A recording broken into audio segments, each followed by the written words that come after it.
Assalamualaikum warahmatullahi wabarakatuh. Innal hamdalillah nahmaduhu wa nasta'inuhu wa nastaghfiruh wa natubu ilayh wa na'udzu billahi min shururi anfusina wa min sayyiati a'malina may yahdihillahu fala mudilla lahu wa may yudlil fala hadiyalah.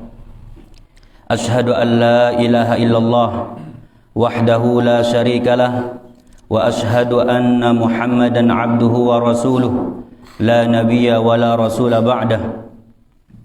Qala Allah jalla jalaluhu fi kitabihil karim, ya ayyuhalladzina amanu taqullaha haqqa tuqatih wa la tamutunna illa wa antum muslimun.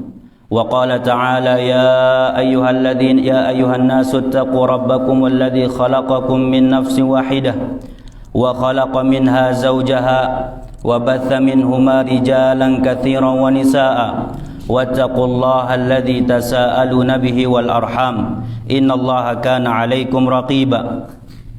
وقال تعالى يا أيها الذين آمنوا اتقوا الله وقولوا قولا سديدا يصلح لكم أعمالكم ويغفر لكم ذنوبكم ومن يطع الله ورسوله فقد فاز فوزا عظيما. أما بعد فإن أحسن الكلام كلام الله وخير الهدى هدى نبينا محمد صلى الله عليه وسلم وشر الأمور محدثاتها فإن كل محدثة في الدين بدعة وكل بدعة ضلالة وكل ضلالة في النار. Jamaah rahimani wa rahimakumullah. Alhamdulillah, kita bersyukur kepada Allah Subhanahu wa taala atas karunia dan nikmat yang diberikan kepada kita semua. Kalau bukan karena nikmat yang Allah Azza wa Jalla berikan kepada kita semua, kita tidak bisa melangkahkan kaki kita menuju ke tempat yang mulia ini. Kalau bukan karena nikmat dari Allah Subhanahu wa taala yang Allah berikan kepada kita, hati kita tidak bisa tergerak untuk bisa solat berjamaah, solat maghrib secara berjamaah. Kemudian setelah solat kita duduk seperti ini, duduk di majlis ilmu, mendengarkan qala Allah, qala Rasul sallallahu alaihi wasallam. Kita mempelajari, memperdalam ilmu agama kita. Itu semua karena nikmat yang Allah Subhanahu wa taala berikan kepada kita. Oleh karena itu, kita syukuri nikmat tersebut dengan memperbanyak ketaatan dan ibadah kepada Allah Subhanahu wa taala. Jamaah rahimani wa rahimakumullah, duduknya antum, duduknya bapak-bapak dan ibu-ibu di sini, itu adalah nikmat dari Allah Subhanahu wa taala. Pelungguh bisa duduk di majlis ilmu, itu adalah nikmat yang diberikan oleh Allah Subhanahu wa taala kepada kita. Nikmat itu terbagi menjadi dua. Ada nikmat yang umum dan ada nikmat yang khusus. Nikmat yang umum itu seperti nikmat kesehatan. Semua orang, baik orang kafir, orang muslim, mendapatkan nikmat kesehatan. Nikmat anggota tubuh kita ini. Mata kita bisa melihat, telinga kita bisa mendengar, mulut kita bisa berbicara, hidung kita bisa mencium, kaki kita bisa melangkah. Itu semua nikmat yang umum yang Allah Subhanahu wa taala berikan kepada semua manusia. Baik orang kafir, orang muslim, orang fujar, orang munafik, semua itu adalah nikmat yang umum. Ada nikmat-nikmat yang khusus. yang Allah Azza wa Jalla berikan kepada orang yang khusus pula. Contohnya nikmat Islam. Tidak semua orang yang berada di atas muka bumi ini memeluk agama Islam. Orang yang beragama Islam atau yang mendapatkan dirinya berada di atas agama Islam, maka mereka adalah orang yang khusus. Kemudian nikmat iman. Nikmat iman tidak semua orang Islam mendapatkannya. Ya. Nikmat iman diberikan kepada orang yang khusus pula. Kemudian nikmat sunnah. Ya, tidak semua orang Islam mendapatkan nikmat sunnah. Nikmat bisa menjalankan sunnah Nabi sallallahu alaihi wasallam. Kita beribadah sesuai dengan sunnah Nabi sallallahu alaihi wasallam. Sunnah maksudnya cara beribadah Nabi kita sallallahu alaihi wasallam. Bagaimana cara solatnya Nabi, begitu kita solat. Bagaimana cara berpuasanya Nabi, begitu kita puasa. Bagaimana cara hajinya Nabi, begitu pula kita berhaji. Tidak semua orang Islam mendapatkan nikmat sunnah. Dan contoh nikmat yang khusus, nikmat menuntut ilmu. Ya, nikmat menuntut ilmu. Duduknya pelungguh seperti ini, tidak semuanya bisa seperti antum, seperti pelungguh semua duduk di majelis ilmu seperti ini. Tidak semuanya. Allah memberikan nikmat menuntut ilmu ini bagi orang-orang yang khusus, ya, yang bersih hatinya, yang ingin memperdalam ilmu agama, ya, yang ingin mencari bagaimana cara beribadah yang benar, bagaimana agama kita ini, bagaimana cara sholat yang benar. Nah, ini adalah orang-orang yang hatinya selalu terikat dengan majelis-majelis ilmu. Jamaah rahimani wa rahimakumullah, syukuri nikmat-nikmat tersebut. Menuntut ilmu, ya, menuntut ilmu ini tidak mengenal umur. Ya, kita lihat di sini, ya, ada yang sudah berumur 60, 70, ada yang masih muda, ya, ada yang belum nikah mungkin, ya. Banyak niki. Wah.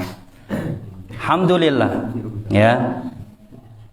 Belum nikah, sudah nikah, umur kita 60, 70 ke atas, tetap yang namanya menuntut ilmu itu adalah wajib. Ya. Menimba ilmu itu adalah wajib. Al-Imam Ahmad, Imam Ahmad bin Hambal, ya, ini adalah salah seorang ulama mazhab yang dikenal mazhabnya dengan mazhab Hambali. Ya, pernah ditanya oleh muridnya, "Wahai Imam, sampai kapan engkau memegang pena? Sampai kapan engkau menggerakkan pulpen itu untuk menulis ilmu? Sampai kapan wahai Imam?"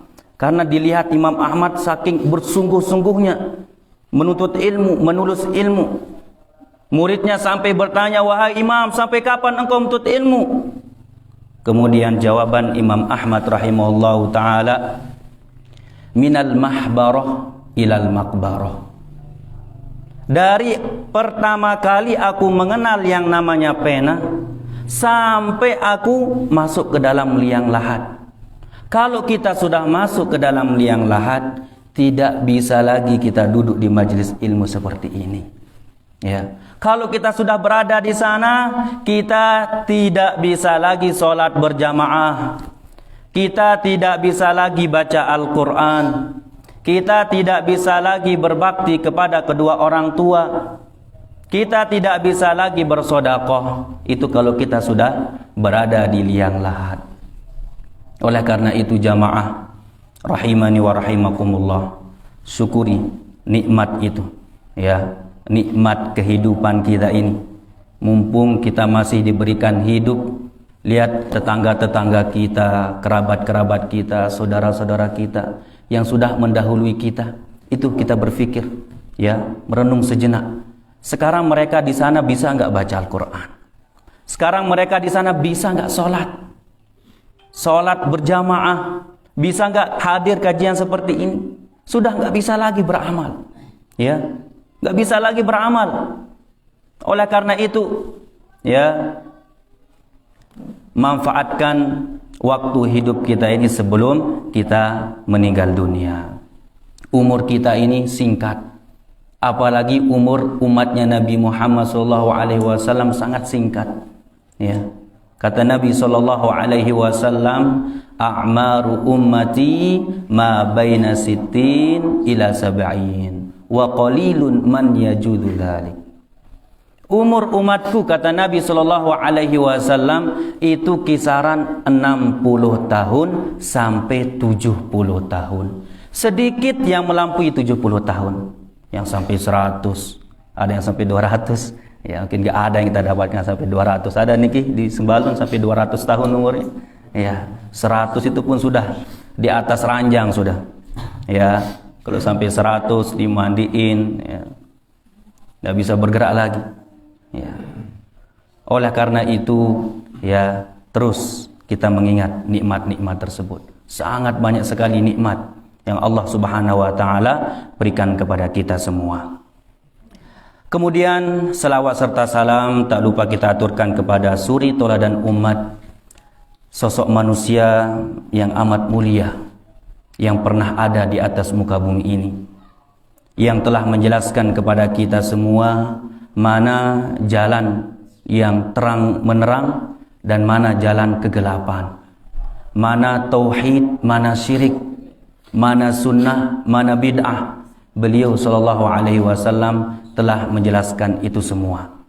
Selawat serta salam kepada beliau, kemudian keluarga-keluarga beliau, istri-istri beliau, anak-anak beliau, cucu-cucu beliau, sahabat-sahabat beliau, dan orang-orang yang mengikuti beliau sampai hari kiamat. Jamaah rahimani wa rahimakumullah. Di sini insya Allah pada kesempatan yang mulia ini sedikit kita akan membahas, ya, berkaitan dengan mafatihur rizq, mafatih ar-rizq, kunci-kunci rizki, ya. Yang namanya rizki, mencari nafkah, ya, selama kita di atas dunia ini adalah wajib, ya. Apalagi kita memiliki tanggung jawab, ya, punya istri, punya anak, ya, kewajiban bagi kita untuk mencari nafkah, mencarikan mereka rizki.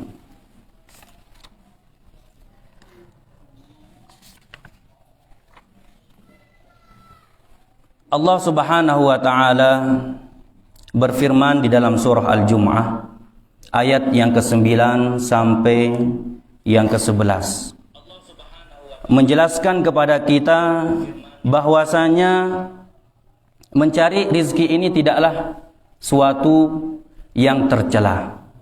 Bahkan Allah Subhanahu wa taala memuji orang-orang yang mencari rizki, ya. Orang-orang yang dipuji oleh Allah Subhanahu wa taala selama mereka mencari rizki dan tidak melupakan Allah Subhanahu wa taala. Ya, dia mencari rizki tapi tidak lupa dengan Allah Subhanahu wa taala. Banyak orang-orang yang bangun dari tidur sampai tidur lagi, yang ada di kepalanya itu, di pikirannya itu rizki, harta.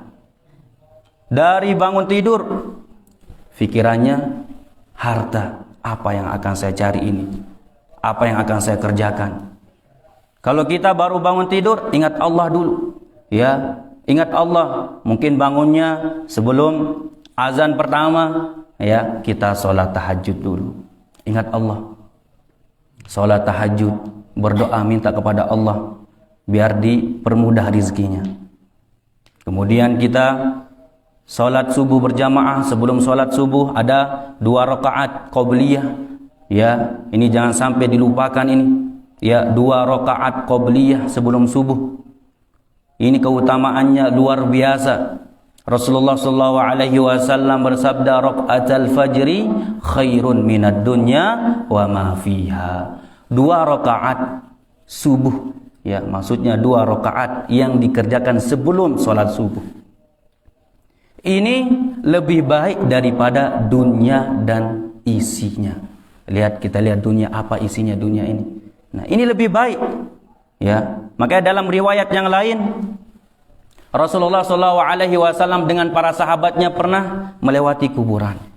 Ketika beliau di tengah-tengah kuburan, kemudian beliau mengatakan, Rasulullah SAW, para sahabat ditanya, wahai para sahabatku, penghuni kubur ini, ya, kalau diberikan waktu 1 jam saja, atau jangan 1 jam, ya, diberikan waktu sesaat, ya, untuk dibangkitkan lagi, dihidupkan lagi di dunia ini, kira-kira apa yang akan ia lakukan? Apakah dia akan mencari tokonya dulu, ya, yang ditinggalkan, ya, bagaimana caranya menumpuk-numpuk harta? Apakah itu? Tidak. Apa kata Rasulullah? Dia akan melakukan 2 rakaat sholat. Karena 2 rakaat yang kita lakukan, yang kita kerjakan di atas muka bumi ini akan bermanfaat sekali nanti ketika kita berada di dalam kubur. Ya, makanya kata Rasulullah SAW, seandainya penghuni kubur ini diberikan waktu sesaat saja untuk berada di dunia, maka dia akan melaksanakan 2 rakaat. Ya, saking bermanfaatnya 2 rakaat ini. Makanya jangan kita lalai, ya, malas-malasan. Terlebih lagi perkara sholat ini, ya, kalau sudah azan dikumandangkan hayya 'alas sholah, sudah lepas semua kegiatan-kegiatan kita, lepas, ambil air wudu, siap-siap masuk ke mushola, masuk ke masjid, ya, sholat berjamaah. Ya, ini yang akan bermanfaat nanti bagi diri kita ketika kita berada di dalam kuburan. Ya, kita semua akan meninggal dunia, semua kita akan meninggal dunia. Ya, ini sebagai pelajaran sudah orang-orang yang sudah mendahului kita. Ya, sebagai pelajaran, semua kita akan meninggal dunia. Sekarang pertanyaannya, ya, apa yang kita bawa? Apa yang kita bawa ke dalam kuburan? Bekal apa yang kita bawa? Sedangkan bekal sangat kita butuh. Sebagaimana kita ketika musafir, ya, kita sangat butuh yang namanya bekal. Sekarang kita mau menuju ke kampung akhirat. Kalau kita tidak membawa bekal, rugi kita. Ya. Dan bekal yang paling baik adalah takwa. Ya, jamaah yang dirahmati oleh Allah Subhanahu wa taala. Kita lanjutkan firman Allah Subhanahu wa taala dalam surah Al-Jum'ah ayat 9 sampai 11 menjelaskan tentang bahwasanya mencari rizki selama dia mengingat Allah itu adalah perbuatan yang terpuji. Allah Subhanahu wa taala berfirman, "Ya ayyuhalladzina amanu idza nudiya lis-salati min yaumil jum'ah fas'au ila dzikrillah wa dzarul bai' dzalikum khairul lakum in kuntum ta'lamun." Wahai orang-orang yang beriman,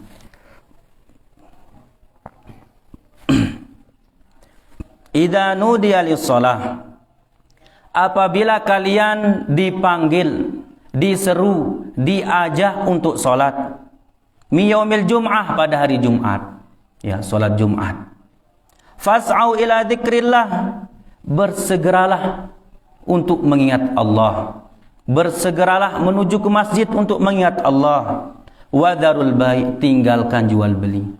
Ya, ini kita yang memiliki toko, yang punya ruko, punya bisnis, ya, sekarang bisnis online mungkin, ya, lagi sibuk-sibuknya banyak orderan ini, ya, sana sini banyak orderan, hayya 'alas shalah, dipanggil, tinggalkan, stop dulu HP-nya. Tokonya masih buka, tidak ada yang jaga, tutup tokonya. Kita berada di sawah, hayya 'alas shalah, tinggalkan. Ya, tujuan kita berada di dunia ini satu, ibadah. Ya, beribadah, ini tujuan kita satu, beribadah. Tidak ada yang lain.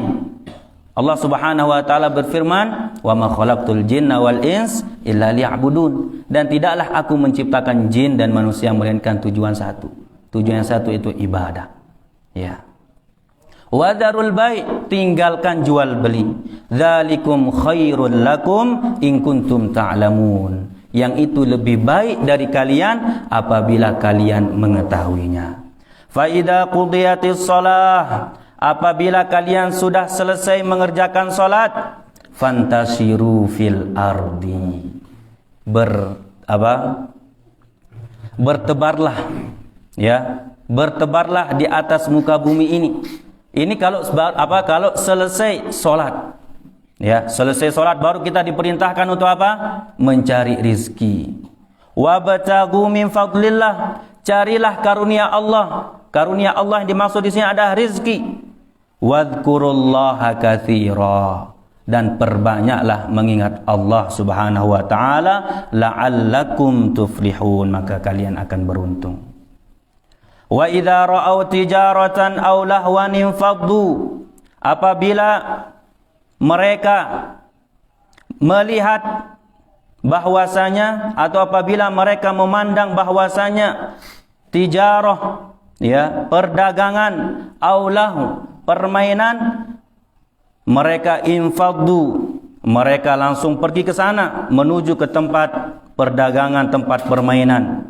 Wa tarakuka qa'ima, dan sedangkan engkau wahai Muhammad, ini khitabnya kepada Nabi kita sallallahu alaihi wasallam, sedangkan engkau sedang berdiri di atas mimbar, ya, berkhutbah, ditinggalkan sama mereka. Mereka lebih menyibukkan dunia mereka, ya.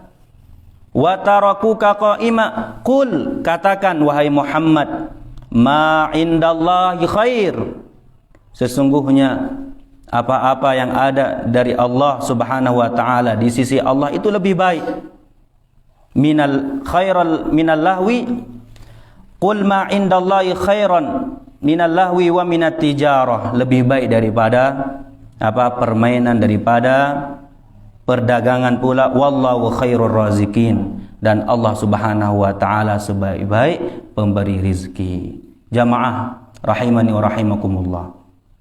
Di dalam ayat ini Allah Subhanahu wa taala menjelaskan kepada kita bahwasanya mencari rizki, berterbaran, ya, di atas muka bumi ini untuk mencari rizki, untuk mencari nafkah, menafkahi istri kita, anak-anak kita, ini adalah suatu yang terpuji, ya, suatu yang terpuji selama kita tidak lupa kepada Allah Subhanahu wa taala. Jamaah rahimani wa rahimakumullah. Di sini ada beberapa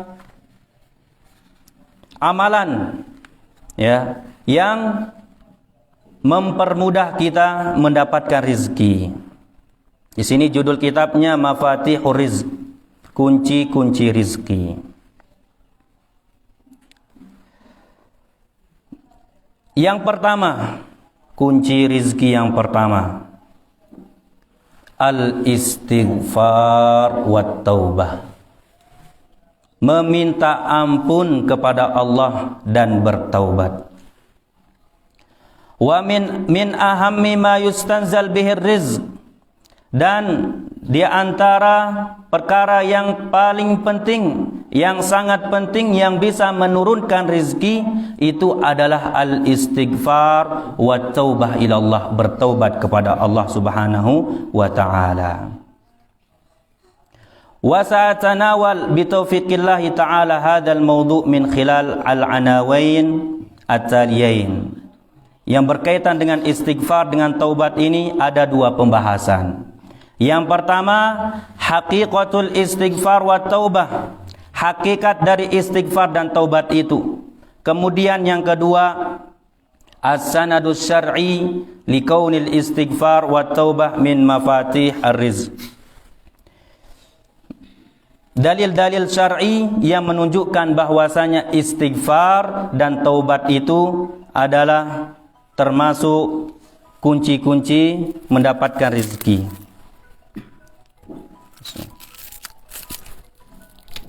Bismillah. Yang izin juga.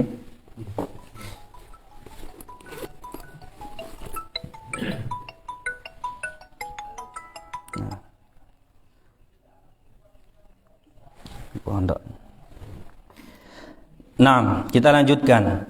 Yang pertama, haqiqatul istighfar wa taubah. Hakikat dari istighfar dan taubat. Yara katsir minan nas annal istighfar wa taubah huma bil lisan wahdah.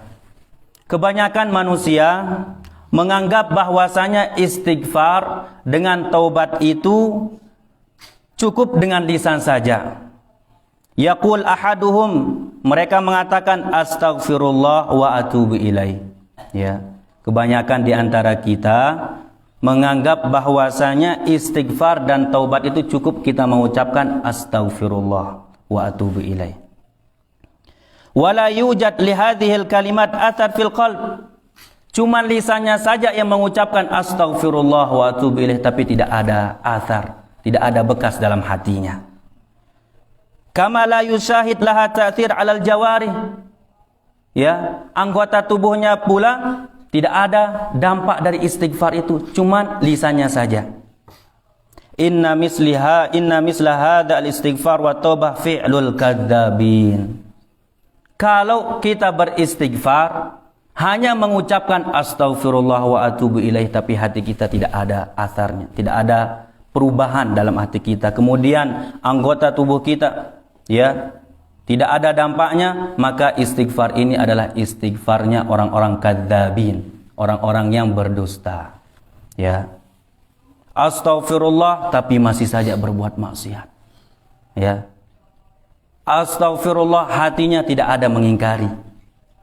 Ya. Misalkan dia ngerokok, pegang rokok. Astaghfirullah, masih tapi ngerokok. Ya. Ya. Main kartu misalkan. Ya, pegang kartu. Astaghfirullah. Astagfirullah. Tapi masih tidak ada dampak dari anggota tubuhnya. Perbuatannya tidak mencegah, anggota tubuhnya tidak berani meninggalkan perbuatan itu. Jadi istighfar itu mencakup 3. Lisan kita beristighfar. Hati kita juga harus apa? Beristighfar. Bagaimana cara beristighfarnya? Kita harus mengingkari dengan hati kita. Ya, itu adalah perbuatan haram, perbuatan yang dilarang. Anggota tubuh kita juga beristighfar. Ya, jangan mulut kita saja beristighfar astagfirullah tapi masih berbuat maksiat, itu bukan beristighfar. Kalau hanya mulut kita saja yang beristighfar, sebagaimana yang dikatakan di sini, itu istighfarnya orang-orang kadzabin, istighfarnya orang-orang yang berdusta. Ya, astaghfirullah wa atubu ilaih, apa artinya? Aku meminta ampun kepada Allah dan aku minta maaf, bertobat kepada Allah Subhanahu wa taala. Bayyana al-ulama jazahumullahu taala anna khairal jaza haqiqatal istighfar wa taubah. Para ulama menjelaskan hakikat dari istighfar dan taubat. Contohnya perkataan Al-Imam Ar-Raghib Al-Asfahani, seorang ulama. Beliau mengatakan taubat itu, taubat fi syara' tarkud dzambi liqubhihi ay likubhihi. Istighfar itu atau taubat itu meninggalkan dosa karena jeleknya dosa itu. Ya. Ini taubat. Kita meninggalkan dosa karena jeleknya dosa itu. Wan nadam, dan kita an-nadam apa? Menyesali dosa itu. Nah, kita tinggalkan dosa itu, kemudian kita menyesalinya. Wal azam ala tark, dan kita bertekad kuat untuk meninggalkannya. Nah, ini adalah taubat. Dan Al-Imam An-Nawawi rahimahullah mengatakan at-taubah wajibah min kulli dzambin. Bertobat itu wajib dari setiap dosa yang kita lakukan. Ya, kita semua ini manusia pendosa. Semua kita pendosa. Tidak ada yang mulus, yang putih tidak ada. Ya, yang selamat dari dosa tidak ada. Selama kita memiliki nasab ke bapak kita Adam alaihissalam, pasti kita pernah melakukan dosa. Dan taubat wajib setiap kita melakukan dosa itu. Mulut kita mungkin tidak pernah berdusta. Hidung kita mungkin tidak pernah berdosa. Telinga kita yang sering berdosa. Pakai handset. Ya, jalan sambil pakai handset. Ya, kalau orang ngelihat dengan zahirnya, Masya Allah, dengar kajian, dengar murotal ini. Tapi yang didengar nyanyian. Ini dosa telinga kita. Telinga nggak pernah mendengarkan nyanyian. Mulut sering membicarakan aib saudara. Ya, duduk sama sahabatnya, akhi, ini fulan ini, ya, kok gini dia. Nah, mau disanjung ini dia kalau dia beribadah seperti ini, sholatnya sengaja sholat seperti ini, sengaja dia bersedekah gini, membicarakan aib ya saudaranya, melakukan ghibah. Ya. Matanya, ya mata kita ini, ya berdosa. Apalagi pada zaman ini, zaman teknologi, ya zaman yang canggih, ya ada HP ini, ya mata ini sering berdosa. Ya, oleh karena itu setiap dosa ya butuh yang namanya bertaubat. Sekarang kita bertobat, nanti lagi melakukan dosa, bertobat. Lagi melakukan dosa, bertobat, terus bertobat, jangan putus dari taubat. Ya. Kemudian kita pikirkan, ya, kita renungkan ayat Allah Subhanahu wa taala bahwasanya mata kita, ya, penglihatan kita ini, pendengaran kita ini nanti akan ditanyakan pada hari kiamat. Inna sam'a wal basara wal fuada kullu ulaika kana anhu mas'ula. Sesungguhnya as-sam' pendengaran, wal basar penglihatan, wal fuad hati kita ini, kullu ulaika kana anhu mas'ula, akan dipertanggungjawabkan kelak pada hari kiamat. Ya. Semuanya akan dipertanggungjawabkan. Nanti pada hari kiamat itu ada namanya yaumul hisab, hari perhitungan amalan. Ya, semua amalan kita kecil, besar akan dipertanggungjawabkan. Kita melakukannya dalam keadaan sepi, dalam keadaan ramai, akan dipertanggungjawabkan. Allah Subhanahu wa taala berfirman, memerintahkan para malaikatnya, waqifuhum innahum mas'ulun. Berdirikan mereka, firman Allah kepada para malaikat, berdirikan mereka, manusia berdirikan, innahum mas'ulun, mereka akan ditanya. Sekarang bagaimana cara kita mempersiapkan jawabannya? Ya, kita perbaiki amalan kita. Berpikir sebelum bertindak, berpikir sebelum berucap. Karena kalau kita tidak berpikir, ada konsekuensinya. Ya, ada konsekuensinya. Kita mengucapkan ucapan yang buruk, ada konsekuensinya. Ya, ada balasannya. Dan itu akan dipertanggungjawabkan kelak pada hari kiamat. Jamaah rahimani wa rahimakumullah. Fa in kanat al-ma'siyah bainal 'abd wa bainallah ta'ala la tata'allaq bihaqqi adami falaha thalathatu syurut. Apabila maksiat itu ya berkaitan dengan kita dan dengan Allah, ya dosa itu antara kita dan dengan Allah, antara kita dengan Allah. Tidak ada dosa dengan ya sahabat kita, tetangga kita, maka syarat diterimanya taubat itu ada 3. Syarat diterimanya taubat, ini taubat antara kita dengan Allah itu ada 3.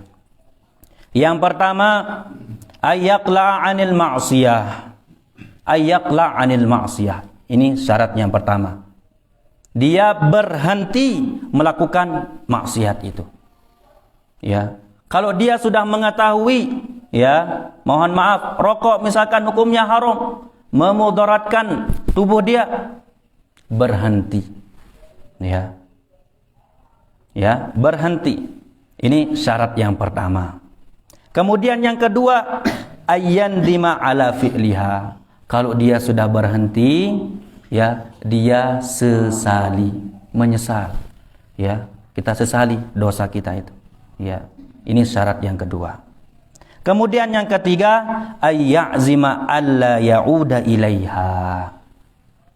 dia bertekad kuat untuk tidak kembali lagi melakukan dosa itu. Kalau sudah memenuhi 3 syarat, ya, taubat ini, insya Allah taubatnya akan diterima. Yang pertama tadi apa? Berhenti melakukan dosa itu, ya, berhenti. Kemudian yang kedua, sesali, ya, nyesel, ya. Ya Allah, ada rasa nyesel kita dalam hati kita ini. Sesali. Karena dosa ada dampaknya. Ya. Kemudian yang ketiga, harus ada tekad kuat dari kita untuk meninggalkan dosa itu. Kalau sudah ini bisa, ya, kita realisasikan, kita lakukan, insya Allah biidznillah, ya, taubat kita diterima oleh Allah Subhanahu wa Ta'ala. Ya. Anak ulangi lagi, kita semua ini pendosa. Kullu bani Adam khata' wa khairul khata'in at-tawwabun. Semua anak Adam ini pendosa. Ya, tapi sebaik-baik orang yang pendosa dia bertobat kepada Allah Subhanahu wa Ta'ala. Wa in kanat al-ma'siyah tata'allaq bi adami fasurutuha arba'. Nah, ini kalau dosa itu, kalau maksiat itu berkaitan dengan sahabat kita, berkaitan dengan anak Adam, maka syaratnya itu 4. Ya. Tadi dosa atau maksiat antara kita dengan Allah itu syaratnya berapa? 3. Sekarang ada kita punya salah sama tetangga kita, kerabat kita, syarat diterimanya taubat kita itu 4. 3-nya yang sudah kita jelaskan tadi dan tambahan 1 menjadi 4, yaitu ayyabra'a min haqqi sahibiha fa in kanat malan aw nahwiha radda ilaihi, yaitu dia bersih atau bebas dari hak sahabatnya. Ya, kalau itu ada harta, misalkan dia dulu pernah mengambil harta tetangganya, ya, ini masih ada dosa kepada siapa ini? Ya, tetangga kita. Sekarang kita mau bertobat, sedangkan tetangga kita masih ada di sana. Bagaimana caranya? Raddah, kembalikan, ya, kembalikan. Wa in kanat haddu qadfin wa nahwihi makannahu minhu aw talabi afwi. Kalau dosa itu berupa, ya, kita suka mengolok-olok, mengejek-ejek, ya, teman kita, kerabat kita yang membuat dia sakit hati, ya.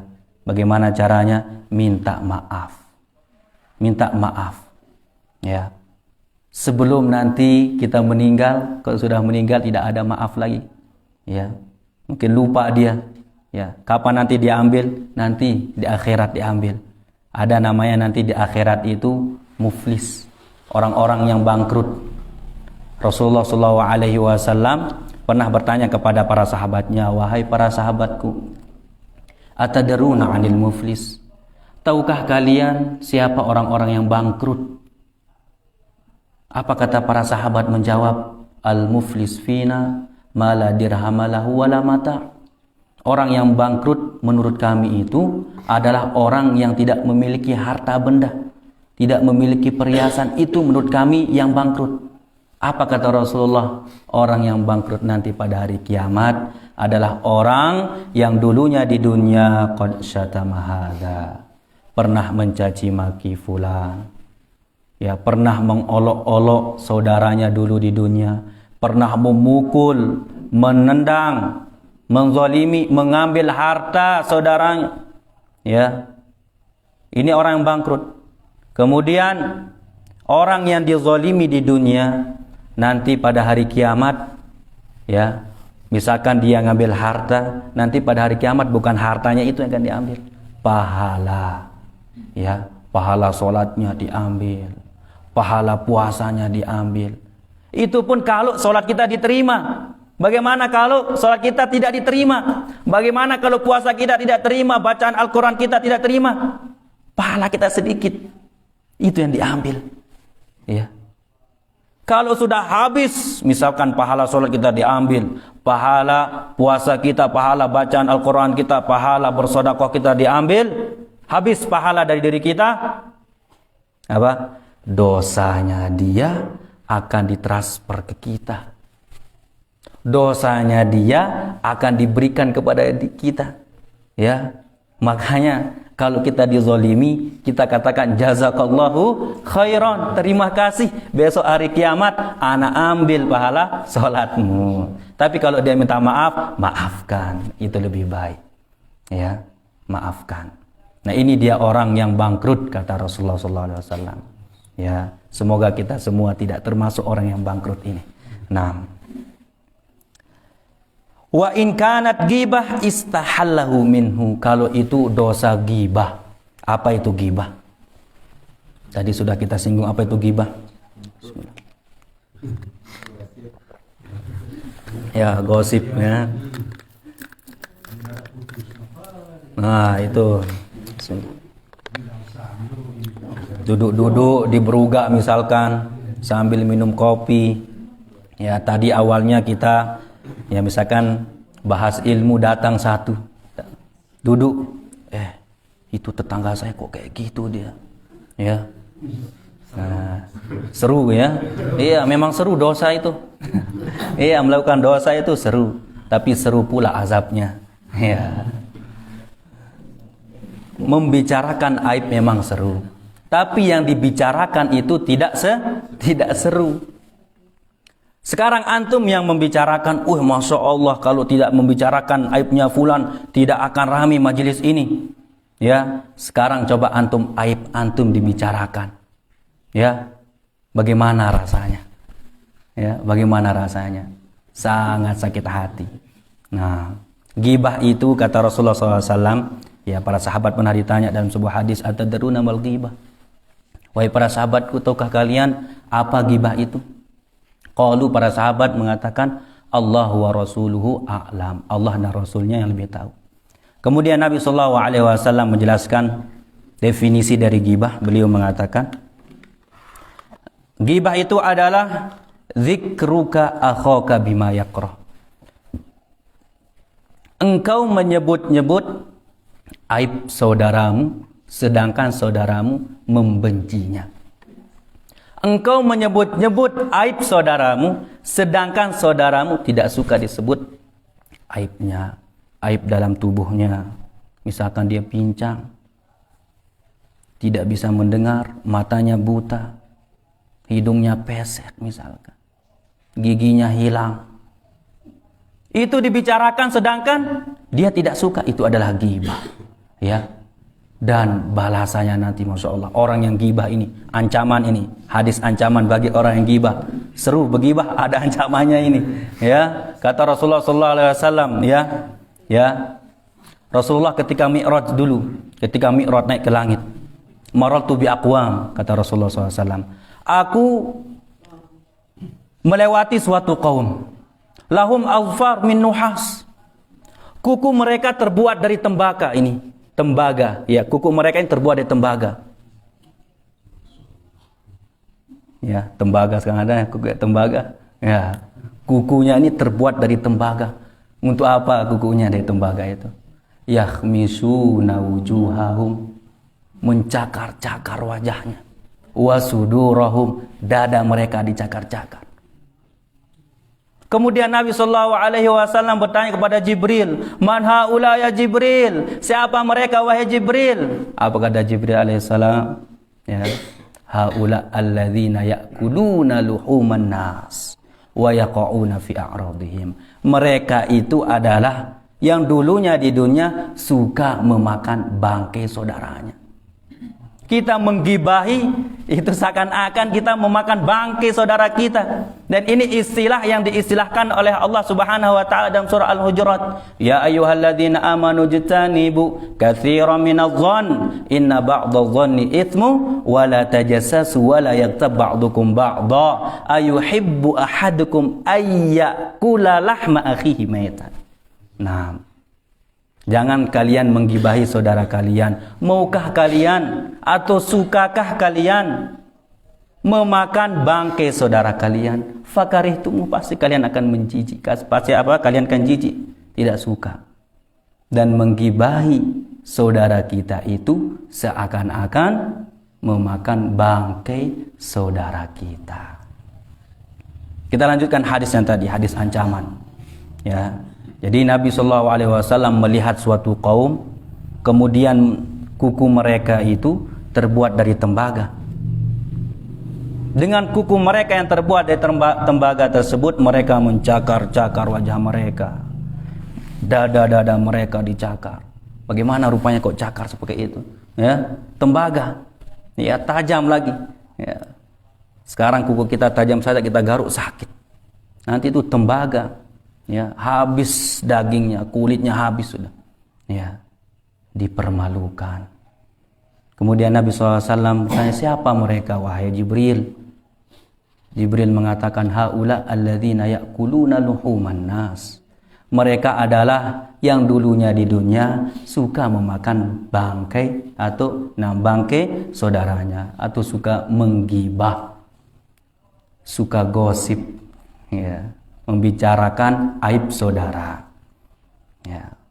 Wa yaqauna fi a'radihim, dan mereka suka menjatuhkan kehormatan saudara mereka. Ini hadis ancaman supaya kita takut, tidak berani menggibahi saudara kita.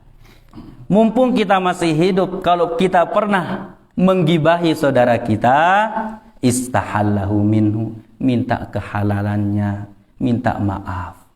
Bilang, akhi, ya kemarin ana gibahin antum, ya. Berat, oh berat. Ya, mumpung kita masih hidup, walaupun berat, qulil haq walau kana murran. Katakan yang benar itu walaupun pahit, ya, tapi katakan. Qulil haq walau kana murran. Katakan yang benar itu walaupun pahit, walaupun berat. Nanti kalau kita sudah meninggal dunia belum minta maaf, lebih berat lagi. Ya, lebih berat lagi. Ya, minta maaf, akhi, kemarin ana gibahin antum. Ya, ana minta maaf kepada antum. Ya, antum bilang apa? Oh, ana bilang gini sama antum. Ha. Marah? Enggak apa-apa dia marah. Yang penting kita minta maaf sama dia. Ya. Kita minta kehalalan dia. Ini kalau dosa itu berkaitan dengan siapa? Bismillah. Dengan anak Adam, dengan manusia. Jadi syaratnya berapa? 4. Kalau dosa itu berkaitan dengan kita dengan Allah, kita dengan Allah berapa? 3. Yang pertama berhenti. Misalkan, ya, kita tahu riba hukumnya haram, ya, berhenti. Setelah berhenti, ya, sesali. Setelah sesali, berazam kuat, bertekad, ya, punya keinginan yang kuat untuk tidak kembali lagi, ya, kembali lagi melakukan dosa itu. Kalau dosa itu berkaitan dengan kita dan dengan apa? Anak Adam atau manusia, itu syaratnya 4, ditambahkan 1, kita harus minta maaf. Kalau berupa harta pernah kita ambil, ya, mungkin dulu sudah, tapi masih kita ingat. Orangnya masih hidup, datang ke rumahnya. Tapi nanti anak dikirain pencuri. Ya, qulil haq walau kana murran. Katakan yang benar itu walaupun pahit. Nah, kemudian tentang ghibah, minta maaf, ya, minta kehalalannya. Wa qala al-Imam Ar-Raghib Al-Asfahani 'anil istighfar. Al-Imam Ar-Raghib Al-Asfahani berkata berkaitan dengan istighfar, talabu dzalik bil maqal wal fi'il, ya. Jadi istighfar itu harus dengan ucapan dan perbuatan. Sebagaimana firman Allah Subhanahu wa taala, "Istaghfiru rabbakum innahu kana ghaffara." Minta ampunlah kepada Tuhan kalian, sesungguhnya Dia adalah Maha Pengampun. Lam yu'maru bi an yas'aluhu dzalika bil lisan faqat. Mereka tidak diperintahkan dalam ayat ini untuk meminta istighfar dengan lisan saja, dengan ucapan saja, bal bil lisan wal fi'il. Bahkan, ya, justru mereka diperintahkan untuk beristighfar dengan lisan dan perbuatan. Faqad qil al-istighfar bil lisan, dan dikatakan istighfar dengan lisan, ya, dengan ucapan, min duni dzalik bil fi'lul kadzabin. Ya, beristighfar dengan lisan saja tanpa ada perbuatan, maka itu adalah istighfarnya siapa? Orang-orang yang dusta. Itu dia hakikat dari istighfar dan taubah. Kemudian berikutnya, belum azan? Bismillah. As-sanad asy-syar'i li kaunil istighfar wa taubah min mafatih ar-rizq. Dalil-dalil dari syar'i, dari Al-Qur'an dan hadis yang menunjukkan bahwasanya istighfar dan taubat itu adalah kunci-kunci rizki. Waradat iddatan nusus fil Qur'an al-Karim wal hadis asy-syarif tadullu ala anna al-istighfar wa taubah min asbabir rizq bi fadlillah ta'ala. Di dalam Al-Qur'an dan dalam hadis, ya, Allah Subhanahu wa taala telah menjelaskan, Nabi kita sallallahu alaihi wasallam telah menjelaskan pula bahwasanya istighfar dan taubat itu adalah sebab-sebab apa? Dipermudahkannya kita mendapatkan rizki. Dalil dari Al-Qur'an, minha ma dzakarahu jalla jalaluhu an Nuh alaihi salam annahu qala, dalam surah Nuh ayat yang 10 sampai 12. Allah Subhanahu wa taala berfirman, faqultu astaghfiru rabbakum innahu kana ghaffara yursilis samaa'a 'alaikum midrara wa yumdidukum bi amwalin wa banina wa yaj'al lakum jannatin wa yaj'al lakum anhara. Kemudian aku mengatakan kepada mereka, yaitu Nuh alaihi salam mengatakan kepada kaumnya, istaghfiru rabbakum, minta ampunlah kalian kepada Tuhan kalian. Innahu kana ghaffara, sesungguhnya dia maha pengampun. Yursilis samaa'a 'alaikum midrara, ini dia faidah, manfaat yang akan kita dapatkan kalau kita banyak beristighfar. Faidah atau manfaat yang akan kita dapatkan ketika kita banyak beristighfar. Ya. Yang pertama, yursilis samaa'a 'alaikum midrara, akan diturunkan hujan dari langit, hujan yang deras. Ya, makanya kalau kering-kering kat sini enggak pernah kering. Nah, dingin di sini, ya. Walaupun enggak hujan tetap subur, ya. Tempat-tempat yang kering, ya, bagaimana caranya supaya Allah menurunkan hujan? Istighfar. Minta ampun kepada Allah. Ini apa? Manfaat yang pertama apabila kita banyak beristighfar. Yang kedua, wa yumdidukum bi amwalin wa banin. Yang kedua, kita akan diberikan harta yang banyak. Ini dia syahidnya. Wa yumdidukum bi amwal. Kita akan diberikan harta yang banyak. Kuncinya apa? Istighfar. Baik-baik istighfar. Ya. Kita mulai dengan lisan kita. Ya, mulai dengan lisan kita. Astaghfirullah, astaghfirullah, astaghfirullah. Tidak ada yang kita kerjakan misalkan astaghfirullah, astaghfirullah, astaghfirullah. Ya, minta ampun kepada Allah. Nabi kita sallallahu alaihi wasallam beristighfar sehari berapa? 100. Ini Nabi. Bagaimana dengan kita? Kalau kita lebih banyak lagi. Kalau Nabi 100, kita 200. Ya, perbanyak istighfar kepada Allah Subhanahu wa taala. Wa yumdidukum bi amwal. Orang yang banyak istighfar akan diberikan harta yang banyak. Ya. Lagi kere misalkan kita ini, ya, atau kanker kantong kering misalkan ini, ya. Pusing, ya, bagaimana ini anak cari ini rezeki ini, sulit sekarang ini. Apalagi musim corona, misalnya dulu musim corona, ya. Banyak istighfar, astaghfirullah, astaghfirullah. Lebih banyak mendekatkan diri kita kepada Allah Subhanahu wa taala. Kenapa? Karena yang menurunkan rezeki siapa? Allah. Allah war Razzaq. Allah dialah yang memberikan kita rezeki. Ya, bukan manusia. Allah. Kalau kita lebih dekat kepada Allah, Allah akan lebih berikan kita lebih mudah untuk mendapatkan rezeki itu.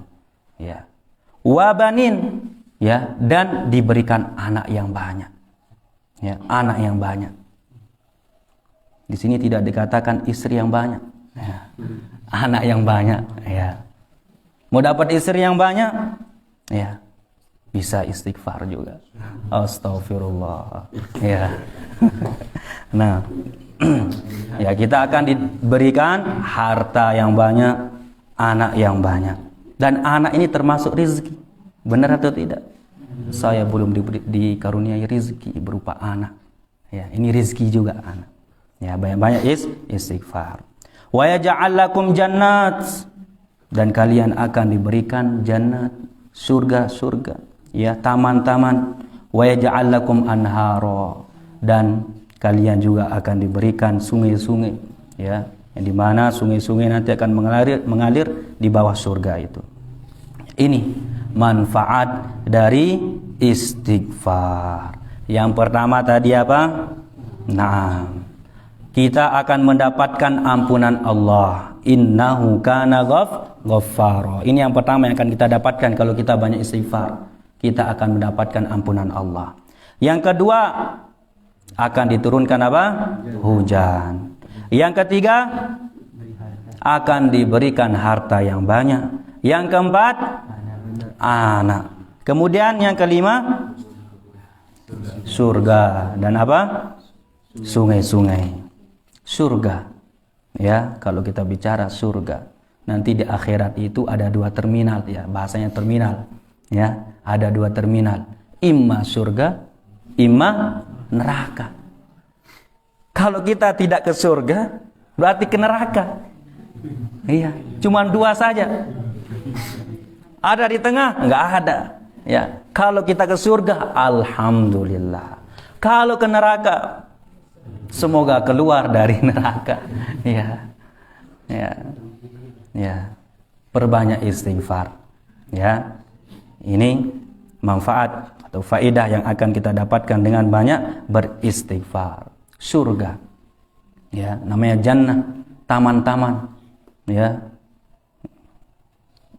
di surga, masya Allah, banyak sekali kenikmatan-kenikmatan. Di antaranya, ya, kalau di surga itu kutufu hadaniyah, dalam surah Al-Waqi'ah, kutufu hadaniyah. Pohon-pohon itu pohon-pohon yang berbuah, tinggal kita ambil dengan cara duduk langsung kita bisa metik. Kalau sekarang kita naik dulu atau kita ganjor dia baru jatuh buahnya. Nanti di surga mau makan buah ini, ambil makan. Ya. Kemudian di surga itu ada pasar juga. Ada pasar. Ya. Dan pasarnya itu hari Jumat. Kalau kita mau pergi ke pasar itu, kita kena dengan hembusan angin yang ada di pasar itu, wajah kita semakin tampan. Masya Allah. Ya. Ini kalau di dunia kena angin mungkin banyak debu di wajah kita. Ya, kusam langsung perawatan sudah ini. Ya. Itu kalau kita masuk ke pasar, kena hembusan angin, semakin tampan kita. Yang perempuan semakin cantik. Ya. Nah, kalau kita bicara tentang surga, masya Allah, seakan-akan sekarang ini kepingin masuk surga kita. Ya. Kalau bicara dengan neraka, tentang neraka, ntar dulu, jangan meninggal dulu. Ya, perbanyak amal soleh. Ya. Sudah azan. Setelah azan biasanya kita lanjutkan sedikit. Nah, azan dulu. Bismillah.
Bismillahirrahmanirrahim. Alhamdulillah wassalatu wassalamu ala nabiyina Muhammad wa ala alihi washabihi wasallam, amma ba'd. Jamaah rahimani wa rahimakumullah. Di sini kita lanjutkan sedikit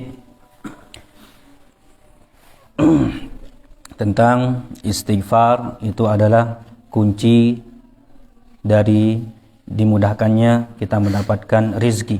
Tadi sudah kita jelaskan dalil dari Al-Quran. Sekarang dari hadis. Dalil dari hadis yang menunjukkan bahwasanya istighfar itu akan memudahkan kita mendapatkan rizki. Diriwayatkan dari sahabat Abdullah bin Abbas radhiyallahu anhuma, qala Rasulullah sallallahu alaihi wasallam, Rasulullah sallallahu alaihi wasallam bersabda, man aktsarul istighfar, barang siapa yang banyak beristighfar, ja'alahu Allahu lahu min kulli hammin faraja, maka Allah Subhanahu wa taala akan menjadikan dari setiap kesusahan itu ada kelapangan, ya. Wa min kulli dhiqin makhraja, dari setiap kesempitan itu ada jalan keluarnya. Wa rizquhu min haitsu la yahtasib, dan rizkinya, ya, Allah Subhanahu wa taala akan memberikan dia dari arah yang tidak disangka-sangka. Dalam hadis ini, ya, keutamaan beristighfar ada berapa faedahnya? Yang pertama, min kulli hammin faraja, kesusahan.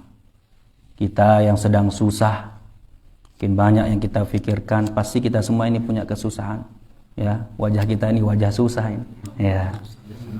Senang, masya Allah, alhamdulillah. Nah, kalau kita susah, aktsir bil istighfar, perbanyak istighfar. Nah, kemudian ada kesempitan, kesulitan, ya, mungkin di pondok banyak sekali tonggakan anak kita ini misalnya, ya, perbanyak istighfar. Istighfar itu kita ulangi, bukan hanya lisan saja, hati beristighfar, anggota tubuh kita beristighfar. Maksudnya dekatkan diri kita kepada Allah Subhanahu wa taala. Wa rizquhu min haitsu la yahtasib, dan dia akan diberikan rizki dari arah yang tidak disangka-sangka. Ini dia keutamaan beristighfar, ya. Jadi istighfar itu akan memudahkan kita mendapatkan rizki.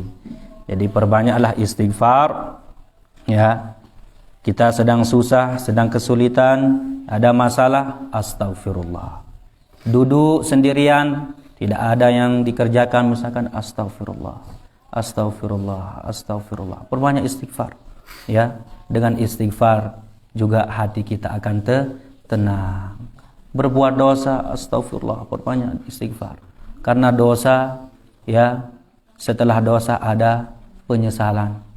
Nikmatnya melakukan dosa itu sebentar saja, tapi penyesalan itu bisa jadi 1 bulan menyesal.